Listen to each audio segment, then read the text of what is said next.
আমরা হচ্ছে ওই যে ঢেকি স্বর্গে গেলেও ধান ভাঙে, তো আমাদের রাজনৈতিক বক্তব্য না বললে অপূর্ণতা থেকে যায়। তো আমরা দেখলাম কলাগাছের ন্যায় গুপ্ত শিবিরের একটা সংগঠন আছে, তার সভাপতি বলছে 10 মিনিটে নাকি ছাত্রলীগের ভূমিকায় যাবে তারা। তারা অবশ্য ছাত্রলীগের ভূমিকায় যাইতে পারে, কারণ অতীতে ছাত্রলীগ করার অভ্যস্ত তাদের আছে। তো তারা এই জন্য ছাত্রলীগের ভূমিকায় চলে যায়। কেউ 10 মিনিটে তারায়, কেউ 7 মিনিটে তারায়, কেউ 5 মিনিটে তারায়। কিন্তু বাংলাদেশ জাতীয়তাবাদী দল আর তার বাংলাদেশ জাতীয়তাবাদী ছাত্র দলের শিকড় এত গভীর, এই গভীরতা কোনদিন আপনারা এই শিকড় হাসিনা পর্যন্ত দাঁড়াইতে পারে নাই। আর আপনারা কি করবেন?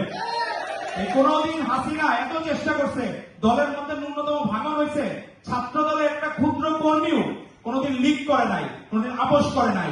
কারণ আমাদের মাননীয় প্রধানমন্ত্রী জনাব তারেক রহমান, এই জেনারেশন হচ্ছে তারেক রহমানের জেনারেশন, যিনি নিজে 14 থেকে 15 ঘন্টা স্কাইপিতে টানা বসে সংগঠনকে সময় দিয়েছেন, আমাদের ছাত্র দলকে সময় দিয়েছেন।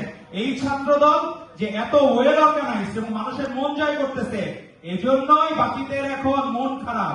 ওই যে আসেন একটা, আজকে আমার মন ভালো নেই,